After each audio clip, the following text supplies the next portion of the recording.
Well, another round of common sense, triggering and brutal truth coming up. And those who are new will ask, why does he always say, well, at the beginning of the show? Well, that is a tribute, in essence, to a former member of THI, Glenn Connon, who tragically died at a young age last year.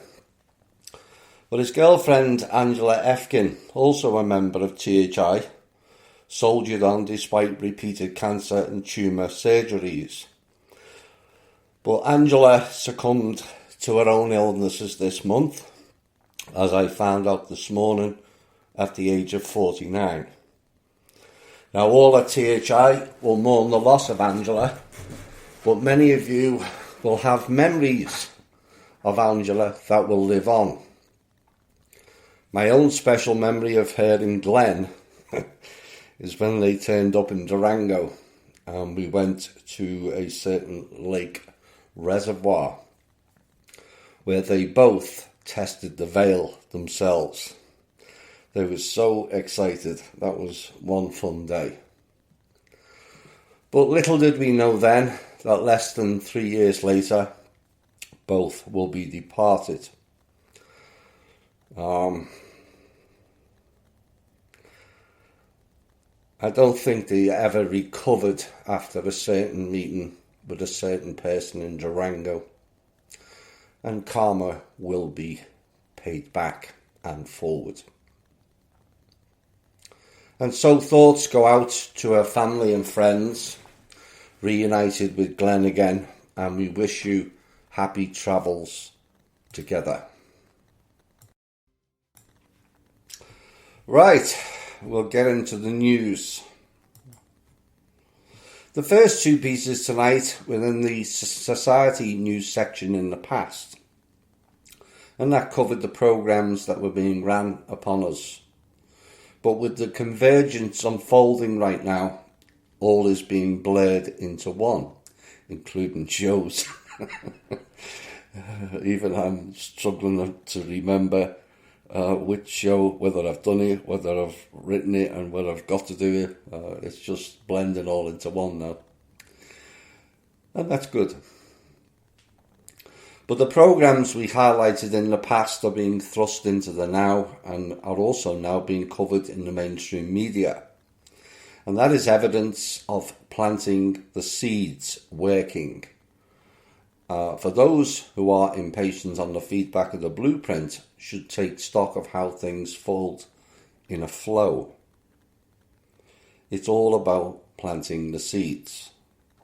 And we at THI have planted many, not just the blueprint. But society news is now the news. Our book is now the From His Story to Our Story section. Our book is now the expose section. And the mystery section is now becoming mainstream as well. But there was a time before ChatGPT when the tech world was talking about something entirely different. Remember the metaverse? Oops. And for a while it dominated tech news, a virtual reality world that would be so immersive, so engaging that we would want to spend part of our lives in it. Not.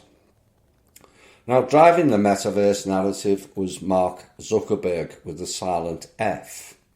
And the tech billionaire was so committed that in October 2021, he changed Facebook's name to Meta.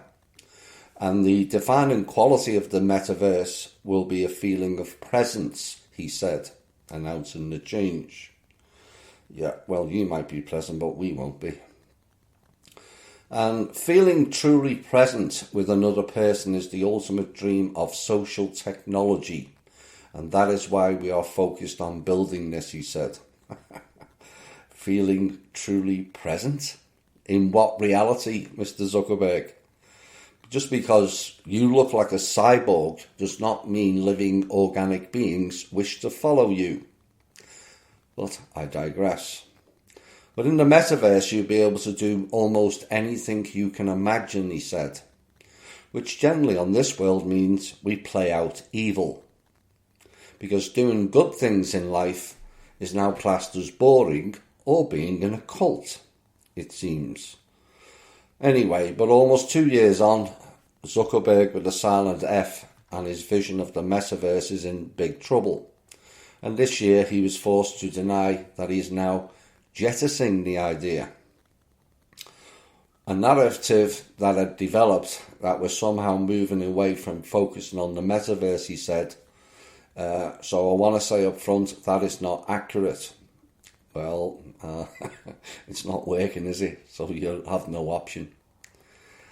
But he said it's a chance perhaps for Zuckerberg to again explain his reasoning for taking an extremely profitable social media company and diverting its focus onto an extremely unprofitable VR, virtual reality venture. So just how unprofitable is it? Well, the most recent figures are eye-watering. Reality Labs, which, as the name suggests, is metaverse, virtual and augmented reality branch. And they have lost a staggering 21 billion since last year. Good stuff. And ChatGPT is not working that well either. I guess nature and organic beings fought back.